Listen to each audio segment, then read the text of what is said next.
Okay, welcome everyone. So what I'm going to do today is I'm just going to give you guys a little overview, basically sort of a teaser of what you're going to see on the farm. We started back in 2016. Obviously we sit here up in Maltina, we're very cold.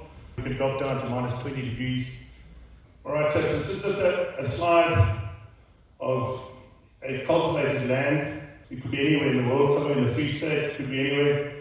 I just love putting something like this up here because you look at this on the right, and each of range has gone over that piece of land, and if you look on the grass on the left hand side, there's not a hell of a lot going on in that paddock on the left hand side. I mean, there's a little bit of grass there, yet the water's still gone in, just with that little bit of grass. And one looks at yourself and you think to yourself, but why is it all hanging up on the surface on this side, and how come it's actually gone in on the left hand side? And all it is, it's a life in the soil. Anything that makes a hole in your farm is your friend. Anything that lives within your soil substrate, guys, whether it's a hoho, whether it's an earthworm, whether it's a microbe, which is microscopic, we can't see, anything up to a gerbil, anything that makes a hole in your farm, allows water to go in, is your best friend. Okay. James alluded earlier on us mimicking the bisons and you saw the wildebeest in the Serengeti. This is the new herd we put together. It's a new development. We started basically 4 years ago, ripping out all the old fencing on a new property. There's this little pointer here. If you have a look at that little section, there's about 800 hectares. What I've done, Paul spoke a lot about portable electric fencing, and James is also using a lot of portable electric fencing. What I actually did is I actually went the other way. We actually decided to spend a little bit more money on it. And my thinking behind it was, rather put the permanent electric fences in, and then you're going to have less to move. There are pros and cons to it. We will chat about it when we're in the field. My thinking behind it was that you've got, whatever you do, you've got to make it doable. Okay. So when you're thinking about planning a layout, or James is showing you his layout, Paul's showing you his layout, I decided to go permanent. And the reasoning behind that it's got to be doable. Your staff members on a weekend, on Christmas Day, I've made it so that all they have to basically do is go and literally move a trough and open a gate and move those things through. And it's working for us now, but we built it in such a way that we can, if you have a look there, those are rectangles, we can still go in there, and some of that is permanent. Some of it, you'll see it's permanent in terms of wall, what is that, a wall of the fence. And then we've gone in with permanent electric fencing in here. We've actually cut each of those 100 hectare, what I call permanent camps, into 16 little 6 hectare camps with permanent electric fencing. But then one can still, at a later stage, go in there with portable and cut it up and make over-countable amounts of camps. So just something to think about. We've done it a little bit differently. Obviously, water. You're going to hear this resounding through all the talks today. Is everything. You've got to go and find that water. I always say to a lot of guys, you've got to, sitting on a normal stock farm, wherever you are in the country, a lot of the time you're sitting on an asset and you don't even know about it. I just suggest to the guys, go and take all your pumps out of your old existing windmills, pull your pumps out, put submersible pumps down there, test those boreholes. You might be sitting in a gold mine of water and you don't even know. A lot of those boreholes were drilled 50, 60, 80 years ago. And a lot of them were never ever tested, and still haven't been tested on a lot of these properties. So I always say, go and find it. All you need is one. If you've got 2 or 3, it's better. As I say, a cow like that, I always say we work on about 70 litres a day. A calf on roughly about 20. I'm planning everything for 100. So I always say, plan for that hottest day in the middle of December in the middle of the drought. A calf pair will drink roughly close to 100 litres a day. On that day, and you need to plan for that, otherwise you're going to have a planning session that day comes around. And then obviously, similar to what James and them are doing, that's what it looks like, with 500 cows and 500 calves in that little block. Obviously what we're doing at the moment, we're just putting them into 6 hectares for a day. And what I've found is that initial rotation, when we go around, the only thing that's the same about those 127 camps in that system there is the fact that they're 6 hectares. It's relatively flat and it's relatively open, so a lot of those camps are similar, but what we're finding is that every day, that first rotation, what I do is we actually give them a little score. So if it looks like you're making a little mistake every day, you get there in the morning and you think, hang on, those cows have actually eaten about a foot underneath that fence where they're moving to the next day. They tell you should have moved them the day before. So what you need to do is basically give everyone that very next day you might be in a little dip or a flay, and there'll be a lot more palatable grass. You might even get a day and a half out of that camp. But the first rotation, what we're doing is we're just spending a day, and then we're doing an evaluation on whether it was too soon or whether it was too late that we moved. Okay. And then when we come out the second time, we'll use that information as a guide stick for what we're going to do the next time. Okay. And obviously, as everyone's alluded to, the secret is in keeping the time out. The time out is everything. So if you can factor in the more time, what we're finding is the more time you can factor in. We're working on roughly about 200 to 350 day rest period. What we did here is in 2016, we initially started with this little property up on the top, that little white property there. I call it the baby elephant. And then 4.5 years ago, we were handed this purple property on a plate. It doesn't belong to me, it belongs to an aunt of mine. It's our original family farm. So it was quite a story. We were busy going along, helpfully, building fences, cutting up this little property here, and we've got another 1,400 hectare property on the Dordrecht side. And I was going, developing all of that, and then all of a sudden you get handed another 3,500 hectares of undeveloped ground. It's quite you can't say no, but it's quite a mind, how can I say it? It's quite a mind bender when you come to thinking about how you're going to attack that, And one's got to pull back a little bit. We had to stop building fences. We then had to stock up and spend 2 or 3 years building stock numbers. And we're still doing that, but we've now, 4.5 years later, got to where I think we need to be. This little slide keeps popping up, and it's had one of the most impacts on me. It's a slide I stole out of a little talk by a chap named Richard T. He's one of the researchers in the States, actually ex-Zimbabwean guy. And basically, just to get into the slide, all those little green dots are actually they put a GPS collar that paddock is about 3,000 hectares. So what they basically did is they put 300 cows in there and put a GPS collar on that camp. GPS collar on the cows and put them in that camp for a whole year. Okay.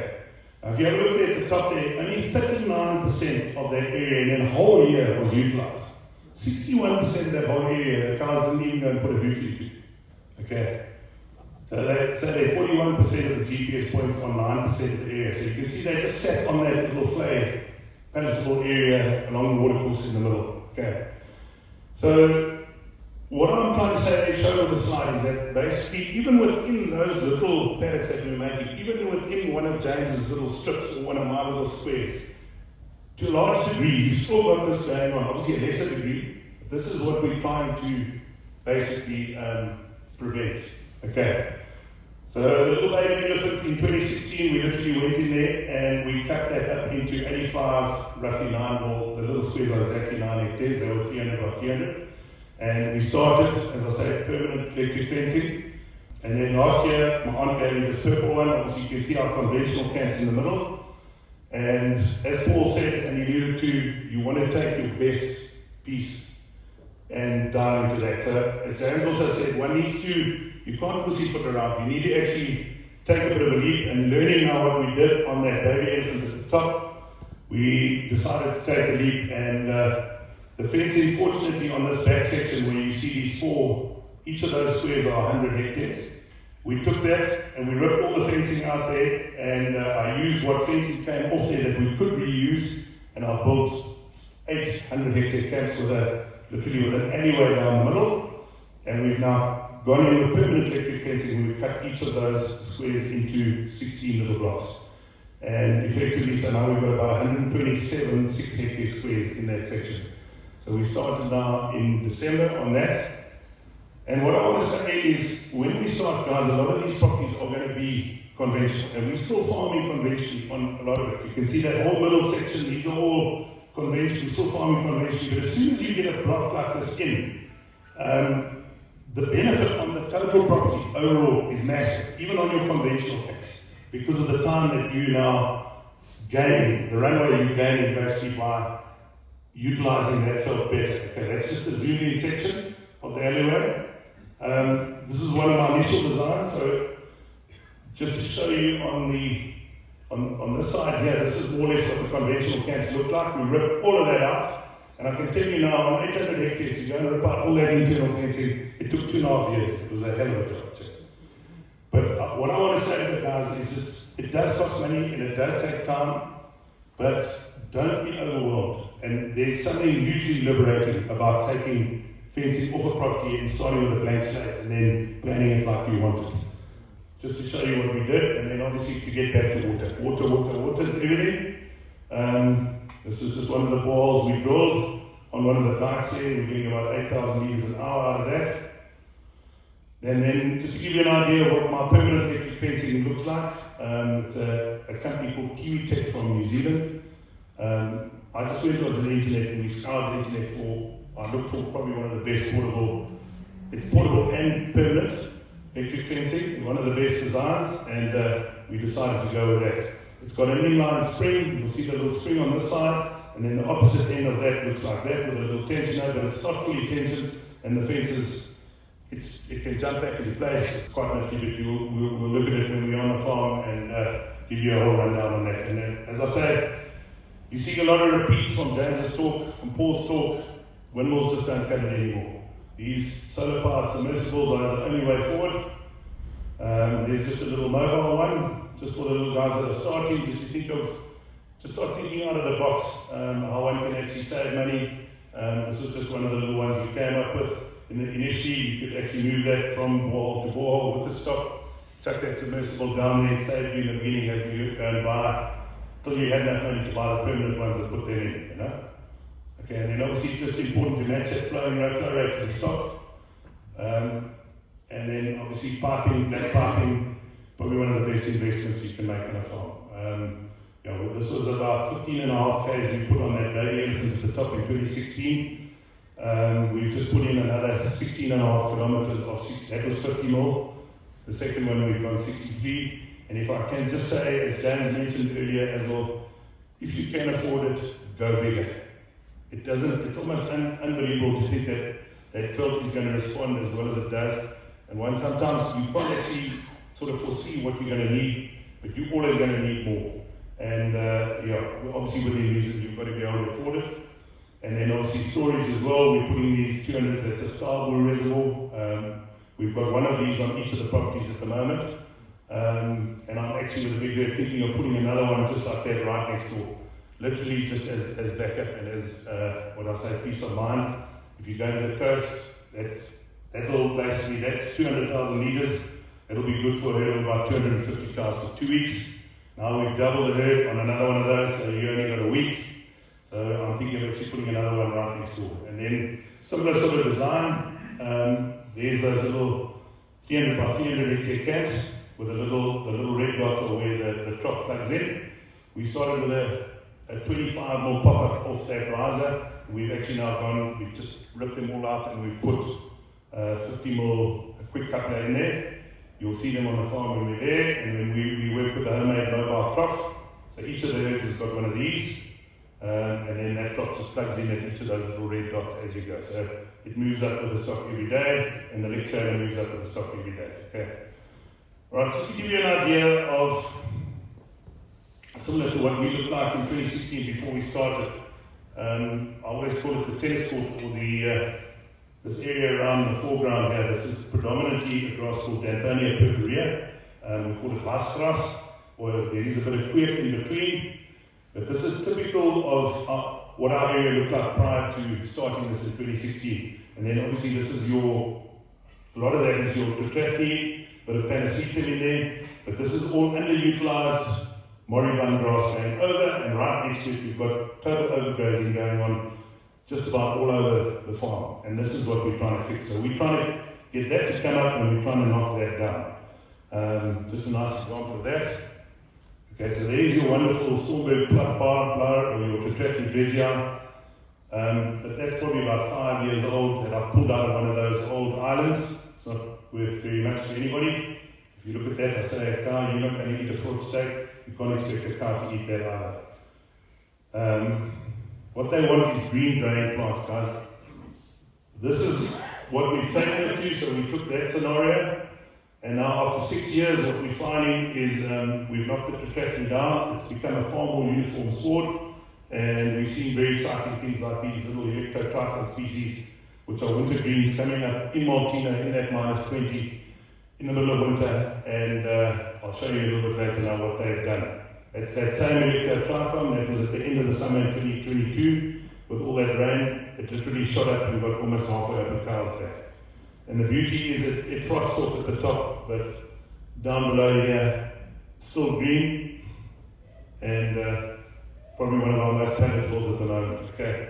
So typically, as opposed to that food stuff, this is what a cow would rather be eating. Obviously, green grass is photosynthesizing, producing sugars. That's what we want, not that. Okay. And then this is just a nice slide of an incredibly rare little species of grass, which we're finding now coming into our flares. It's a grass called Cicadia africanum. Haycox describes that thing in the 1950s as being almost extinct. And we're seeing that now coming back in all along our flares, which is very exciting. So these things are starting to come back with this management, and I think one's just got to keep persevering, and every year we're finding new things coming back, which is extremely exciting. Just another example of that electrotrichum. This was at the end of that summer in 2022. It all shot up. Now it poses another problem. Once it goes to senescence like that, then you need to start making another plan, okay, with licks. One of the days that we can afford to actually use conventional licks, I think James and I were just discussing in the bucket earlier. I last bought a bag of what they call at Dundee lick from the car, that big orange bag. I think I last bought a bag of that in about 2008 to 2009. We're now using this Terry McCoskins brew very extensively. We're pushing the urea to about 40%. It's the only cost-effective way that we can feed protein and keep those rumen bugs going in that animal's gut. This is costing us, total cost per cow per day, it's just over R1 per cow per day. It's about R1.20. We can discuss it. We're going to be on farm. If any of you guys want to chat, we'll chat what's in it. Obviously, it is very dangerous when you're pushing it to 40%, and it can't get wet. So we've designed these little lick trailers so that they remain covered and also high enough off the ground so that the sheep don't get their noses in there. Obviously, 40% urea is going to take your sheep out. Okay. Just to jump to ecological engineers, we've seen some amazing things coming back in. Dung beetles were one. That little, what looks like a molehill there next to that dung pat, is a little rhino beetle. We've seen in 2016 we were finding maybe one of those little chaps under, you see there he is there, one of those under every 16th or 17th dung pat.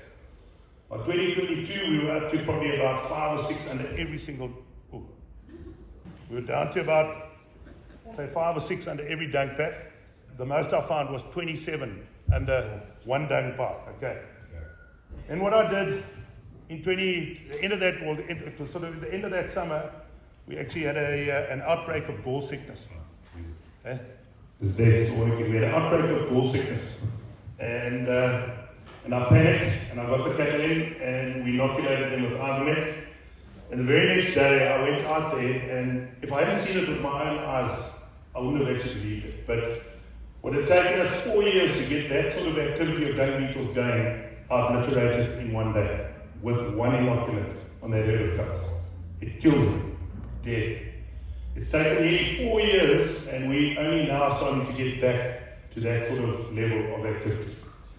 So it's a difficult one, guys. When you go to inoculate your cattle, just one's got to think about the effect that that's going to have on the ecology. Now, I'm not professing that one must just go totally off ivermectin. A lot of the guys at the coast are going to have to use ivermectin for years to come.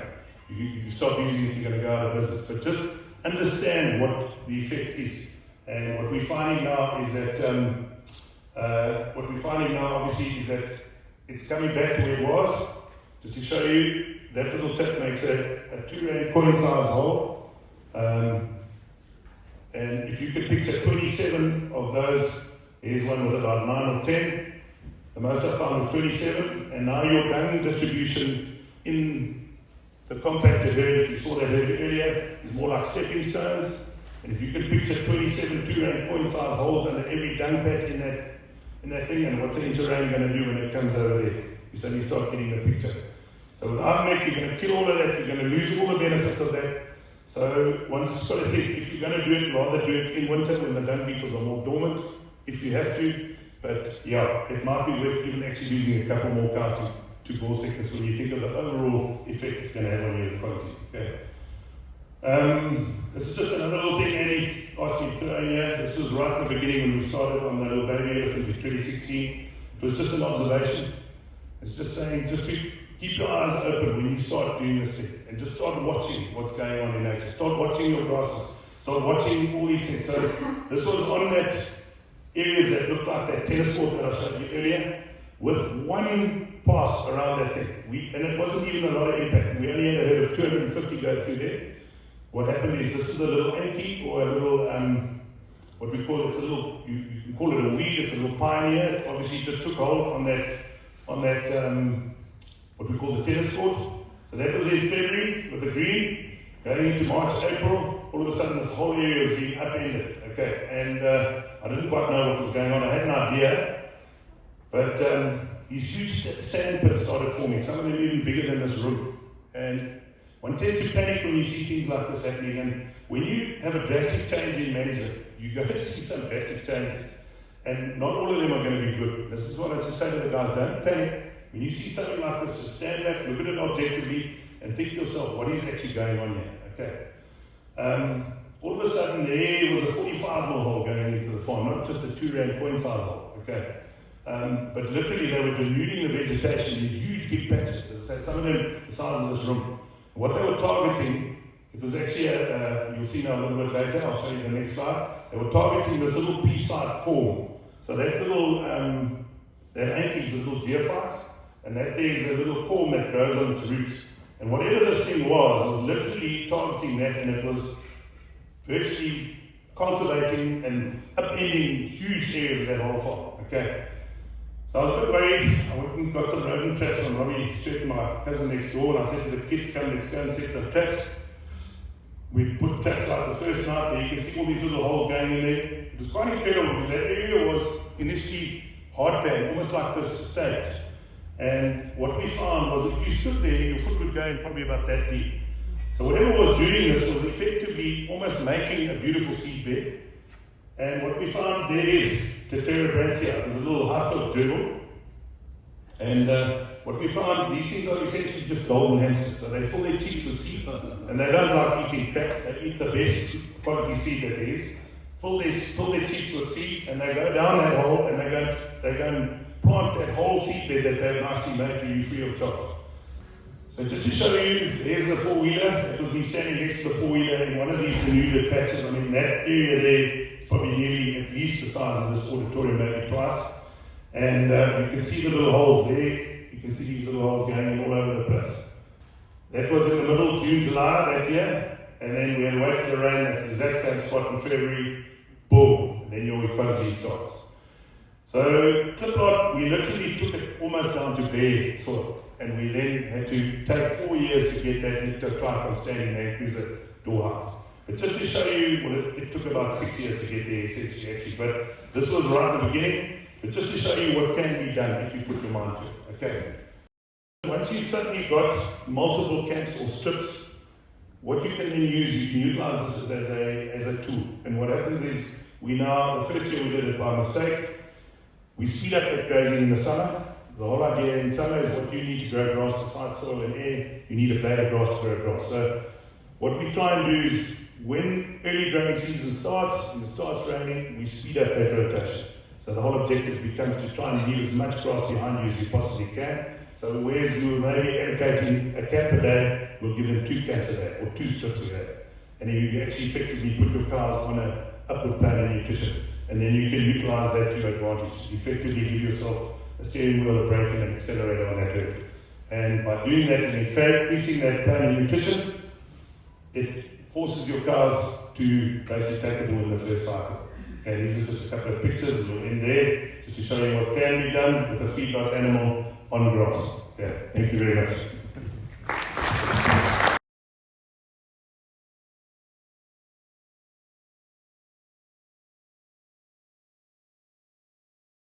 There are two things going on here, guys. This is the problem that we face in the whole of South Africa, is that you've got total overgrazing going on in areas of very palatable grass, and when you put sheep in a camp like this, they tend to sit on this patch.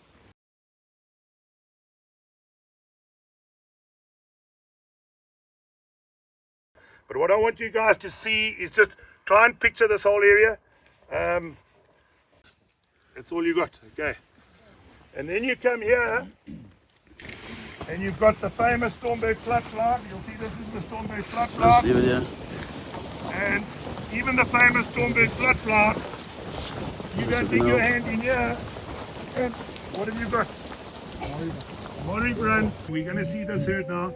For a lot of people, this is a big herd. And when we started, we only started with 150 in this herd, in this system. We're now up to 257 now. So this thing evolves, and I couldn't think of putting more than 100 cows together when we started. We used to have little herds of 50 all over the place. Just to put 100 together was a big deal. And then you slowly upgrade the water, and then you eventually get to 200. Now they're 257, and it's still, James Brody laughs at me. He says, "You farting in the wind, man."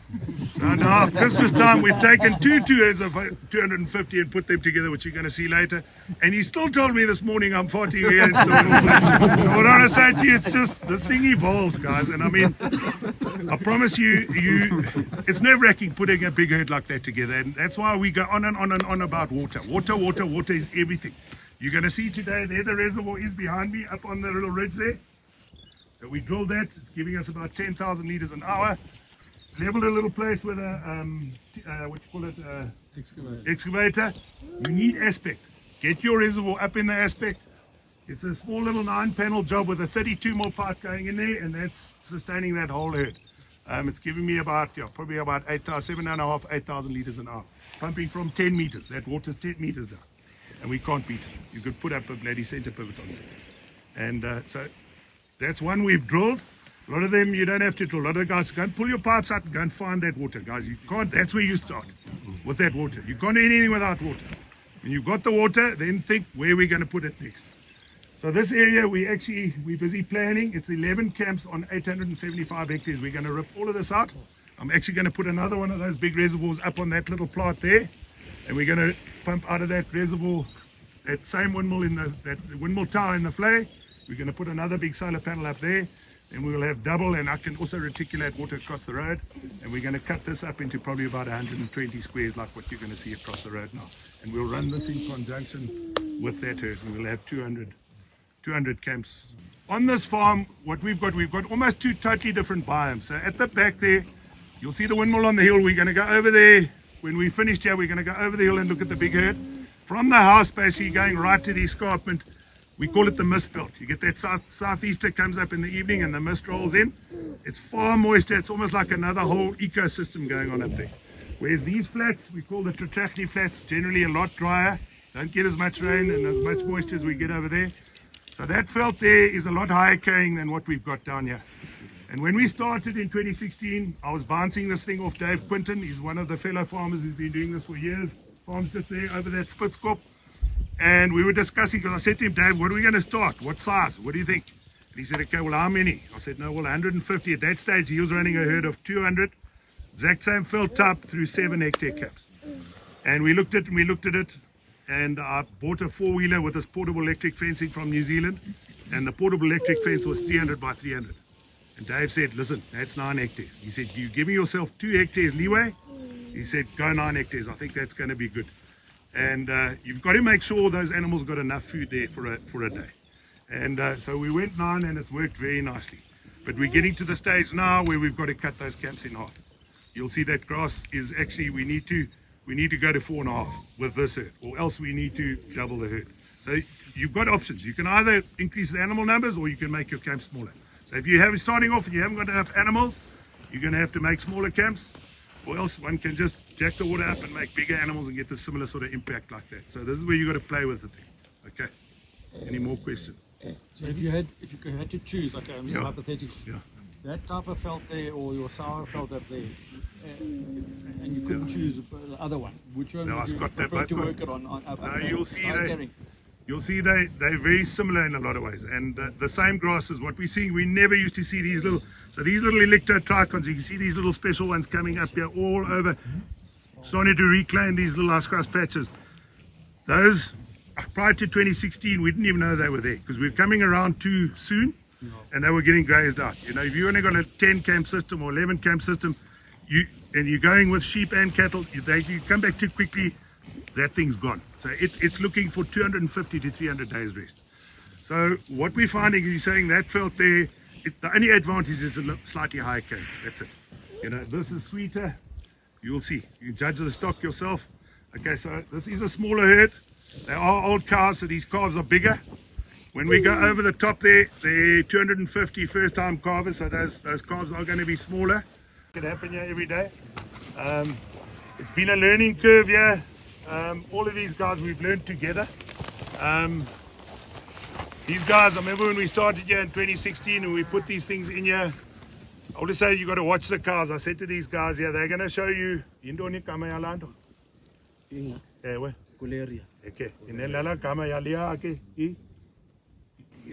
Ikuleria is like a ifani ngathi zizilekese so lapha kuthi ifani ngathi vele ngathi la brand iyayithanda nje ukudla nje ukumani so they like it too much zona ingoma kakhulu ngoba we started here in 2016 and we'd let these cows through. We're going to do it here now. Just watch what they eat. They literally, Quileria is underly telling you it's ilekes in Como. That thing, they go through there and they go and surgically remove that thing in the first 5 or 10 minutes. And then they'll come back. This is your famous Tractacti Dregia or your Stormberg Plattpride. You're standing on a mat of it there.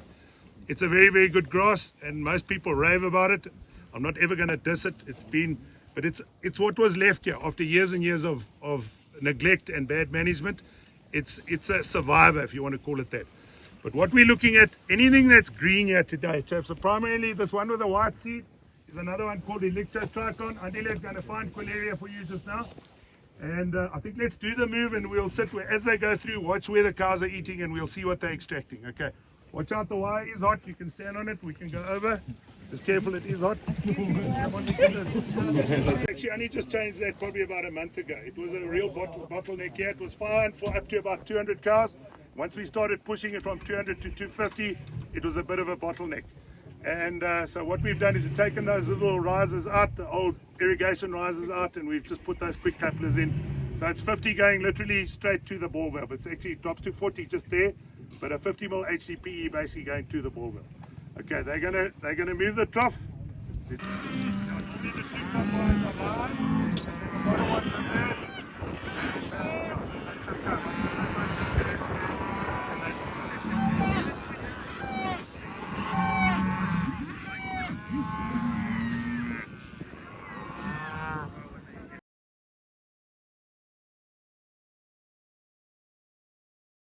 So we used to average probably about a 220, 225 kg weaning off this herd prior to doing this.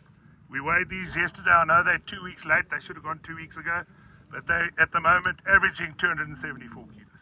Wouldn't it be better for veld and animals if you rather move them twice a day than give them 2 camps? You could do that. However you're going to do it, you see at this stage, we've got to the stage now where this camp's actually getting too big. I feel we need to cut it in half. When we started, there wasn't enough food.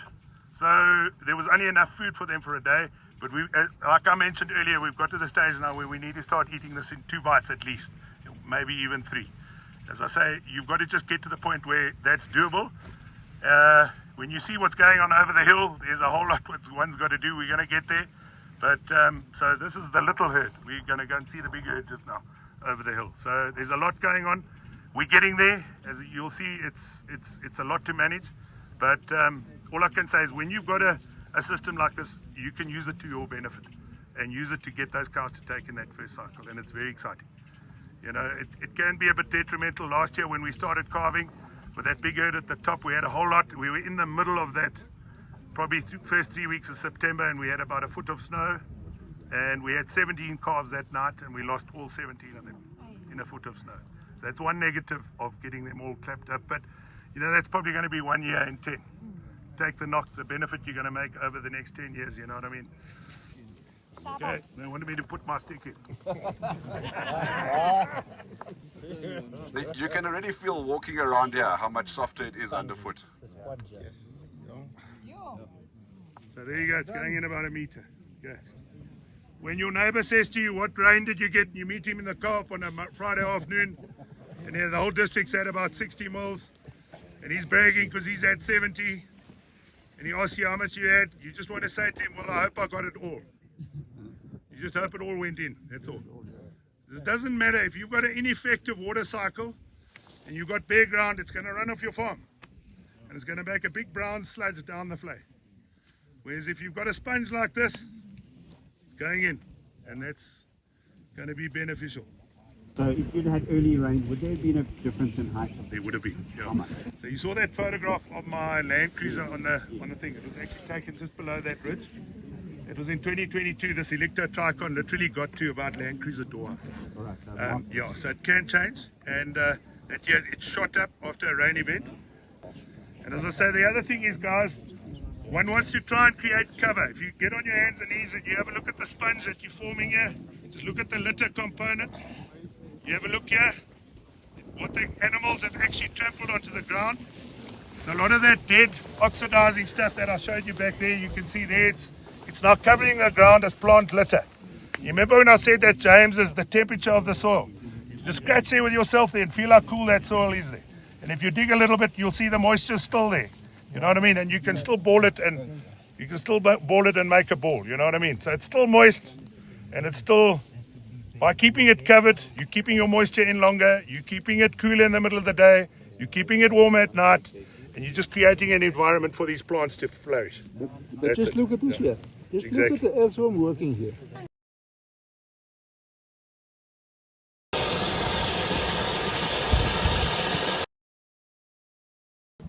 It's 800 hectares. This alleyway is about 4 kilometers from this gate right to the end. This was my plan anyway.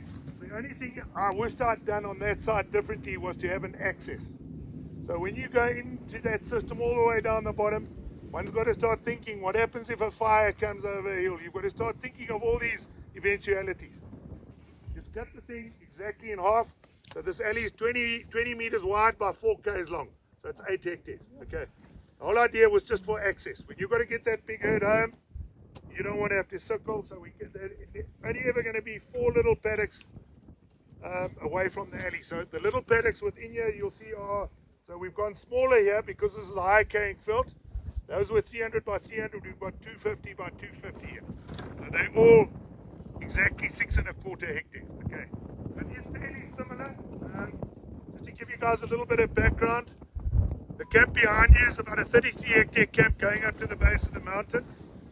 I'm calling that at the moment Camp 1. Okay, we only moved into the system. We're not even finished our first rotation yet. We moved in here on the 6th of February. So we did 5 days with that big herd there, and they smashed it like a tennis court. So that's all regrowth you're seeing there from the 6th of February till now. Okay. Then from there we opened and we let them into the first small 6-hectare camp here. So that's since the 7th of February. Okay. And so we've gone. You work 4 little 6-hectare camps that way, cross over the pipeline, down. So each of these, what we've done with the wall fencing, as Andrew likes calling it, when we ripped out all the wall fencing here, we had quite a bit of material left over, basically just iron standards. And what we decided to do was use that. And what I did is you saw on that picture on my talk, we made 8 permanent 100-hectare camps. And then what we've done is the water's up on top. We'll see it when we go over to see Ryan. It's just up on top here. Pipeline comes down. It's about a tractor's wheel length off that right down to the bottom. Okay, so what we've done is 16 6¼ hectares in each of these, with the pipelines splitting 2 perpendicular pipelines going 750 meters into each of them. Okay, and we just graze around those pipelines, and there's a pop-up every 250. Okay, so the beautiful thing about this system is you know exactly where you are. You know, if it starts getting dry and things don't stop growing, you're watching Camp 1 like a hawk the whole time. And if you're not getting regrowth there, you're halfway through the system, you're going to see long before any of your neighbors are going to see that ekomika. You know what I'm saying? And you've got time then to make a plan. sell that stock off before the prices all start, everyone starts dumping and the prices start dropping. You're going to have time to make a plan. You follow what I'm saying? So all it does is it just gives you control. See these little grey boxes where all the pop-ups are? Maltina, obviously your -12, -14 winters. You can't afford for a tap to crack. You're going to lose half your reservoir every night. So down here, these camps are a third smaller of those, and we've gone in with double the amount of animals. So, or nearly double the amount of animals. So you will see the impact that we're getting here. It's more than double what we're getting there. And as James says, you've suddenly got a serious bulldozer by the big bulldozer by the tail. It's been quite nerve-wracking, but as I say, it's working, and we'll have a look at. They take it down. Don't get scared of short grass. You're only in there for one day. You cannot overgraze for one day. The misconception that too many animals are going to cause overgrazing. You must remember, it's got everything to do with time. It's the time that those animals, time-controlled grazing. You want those animals there, but just for a short period, and then get out. So, huge herd of animals, small area, short period of time, out for as long as possible. Oh no! I'll get my light on, I'll get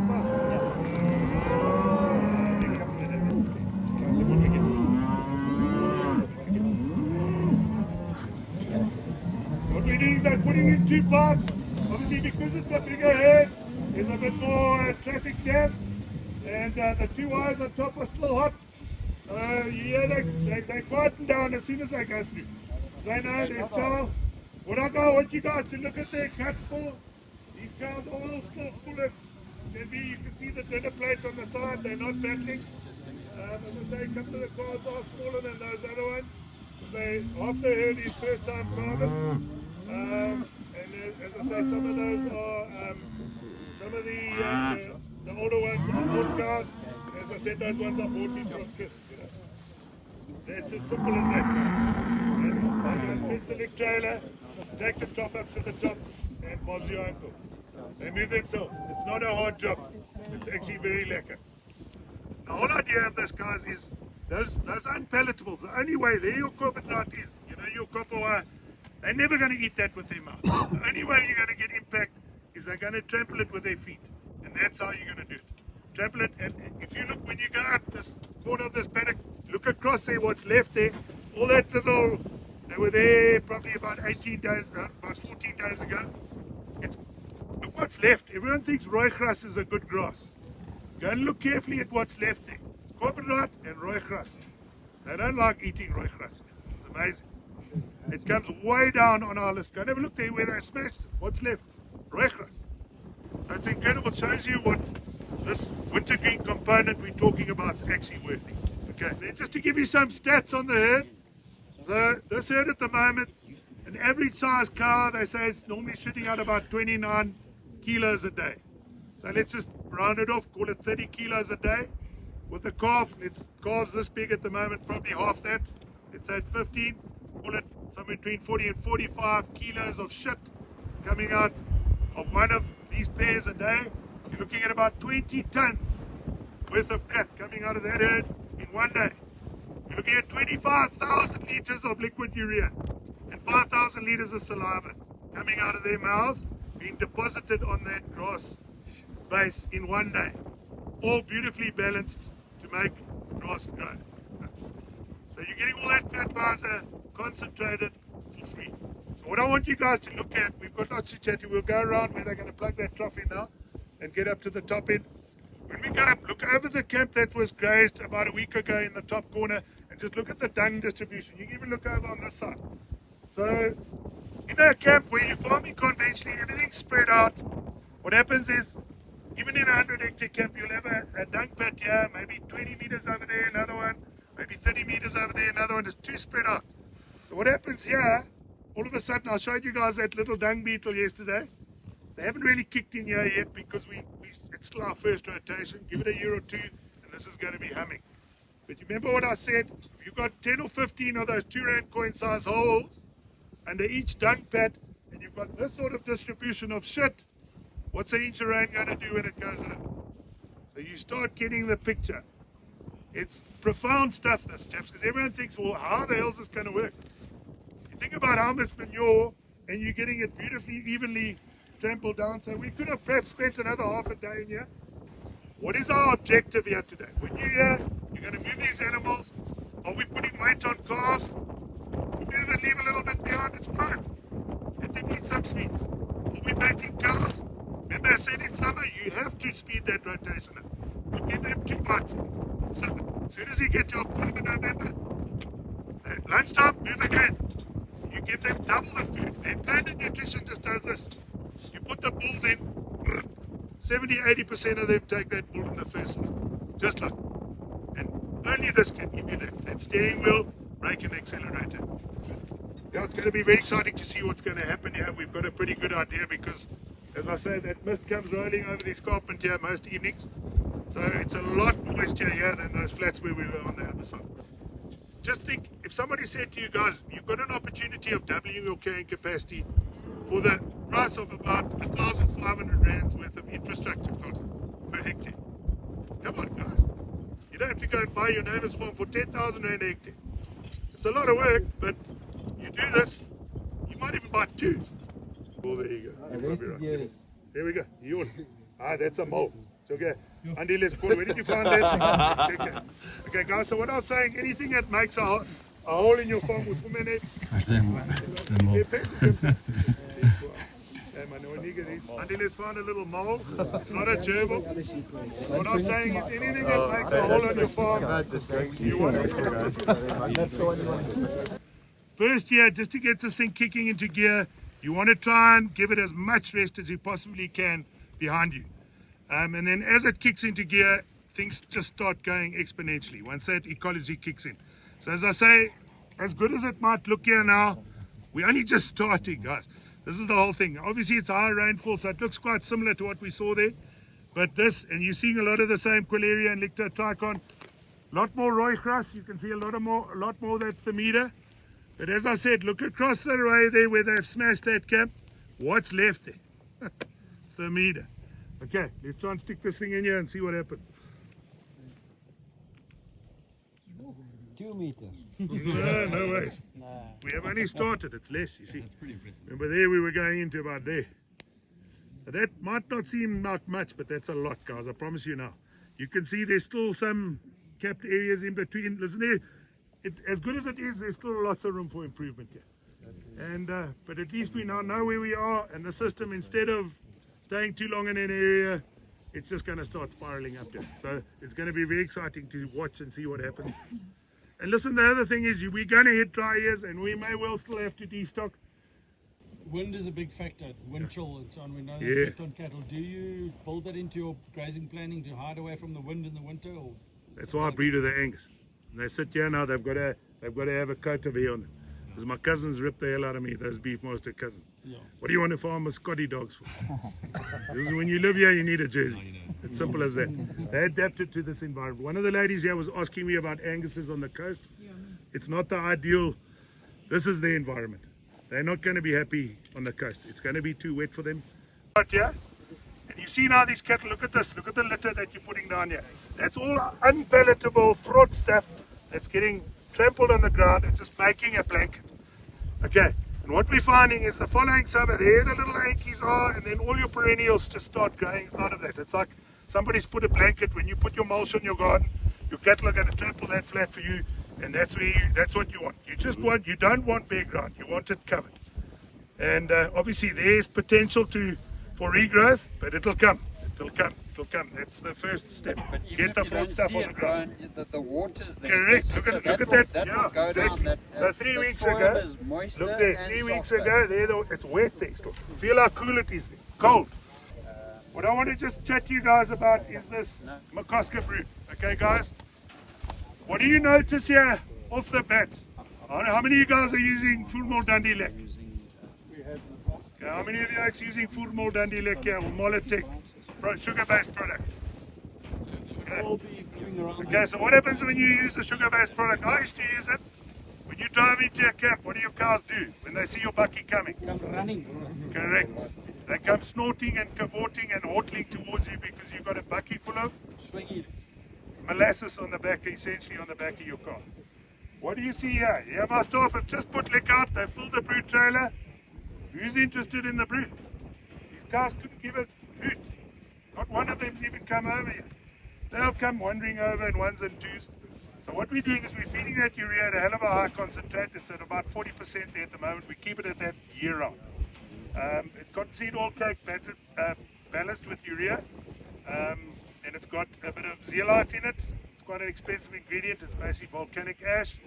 And what the zeolite does is, if you get ammonia built up in the gut, it acts as like it absorbs the ammonia and allows it to release slower into the animal. So it's just like a buffer, and there's a bit of feed lime, 2 bags of salt, and a bit of ammonium sulfate to balance out the urea.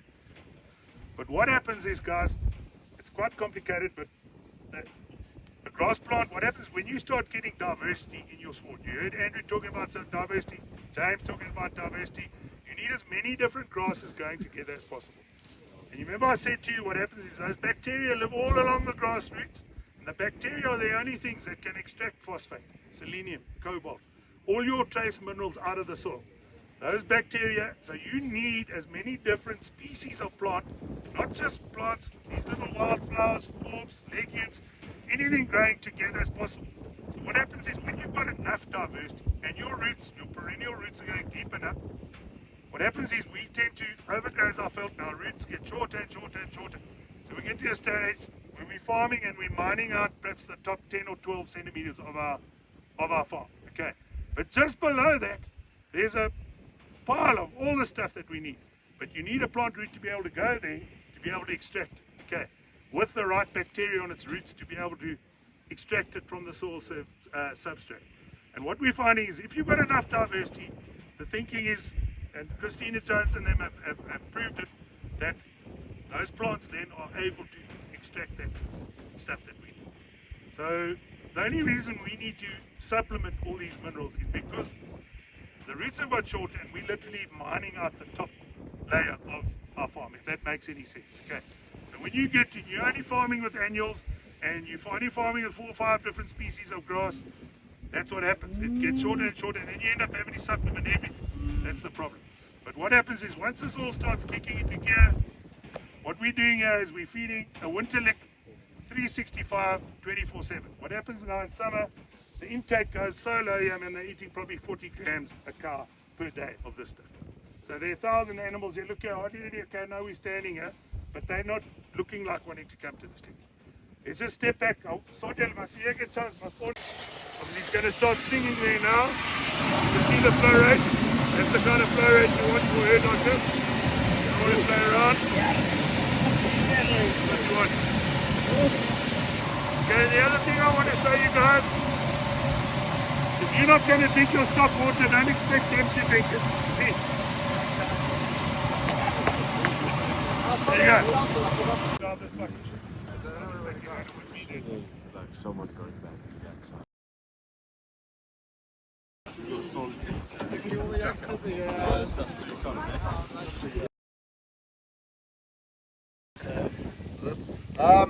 So, yes, we're in a very different environment to what we've been in the last couple of days, where we've been on the sort of the fringes of the Karoo and the grassland biome.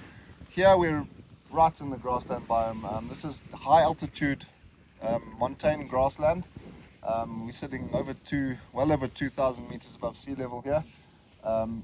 This is actually more akin to the foothills or the southern part of the Drakensberg. It's got a lot in common with the Drakensberg grasslands, but it's a high quality habitat we've got here. It's a pristine grassland. This habitat is actually home to a couple of very endangered bird species which are not found in disturbed grasslands, and that's Rudd's lark, and around the floodplain down there, I know in this Maltino area, the white-winged flufftails and various other really special birds occur. So it shows that this habitat is relatively untarnished. It's this kind of habitat with that this is a watershed down here, a high altitude plateau. Watersheds, the Drakensberg all the way up to Wakkerstroom, going up to Dullstroom is known for this kind of habitat. With your mountains flat top mountains, high altitudes, and then these watershed wetlands that we get down here. And they're actually pretty threatened. Most farming areas have destroyed them to the point where they don't hold these rare birds that and other creatures that occur here. So I just want to point out, you can see some of the grassland growing down there. You can see how mottled the look of the color is. You can see all the different colors and patterns in the grass. That's through selective overgrazing. That's allowing certain species to dominate in one area. And if you look here where we are, you don't see that. It's all just the same, and it looks the same because it's all mixed. You'll see all the different. As you walk around, you'll just see different grass species everywhere, without just one homogeneous group of one species in a patch. So this is really what you want in grassland. You'll also notice healthy grassland is generally quite dense. You don't see these sparse patches of grass with open soil. You can see, well, the grass you're sitting on is dense. If you just dig around at the base of the grass tufts, you'll see the soil is protected. It's not even exposed at any point. You'll see there's all the organic plant debris sitting on top of it. That's like natural humus and things like that. That's going to be protecting the soil, shading it out, and then also encouraging various other organisms that you want. Things like it makes it more suitable for things like earthworms and all the rest of it that you want in there, as well as fungus and so on. Fungus needs an element of moisture to grow or to thrive, and fungus is really important. We need the fungus type you want is the saprophytic fungus, which is fungus that helps to decompose organic materials, plant and animal.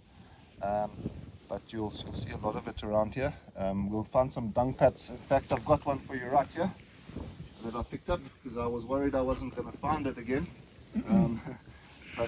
So at this time of the year, we've obviously, winter started here. It's already been down as low as -6 recently. So this morning wasn't quite so cold, but winter's arrived, and so the insect diversity is starting to die off. It's in such a cold climate where you'll expect regular snow and frost almost throughout the winter.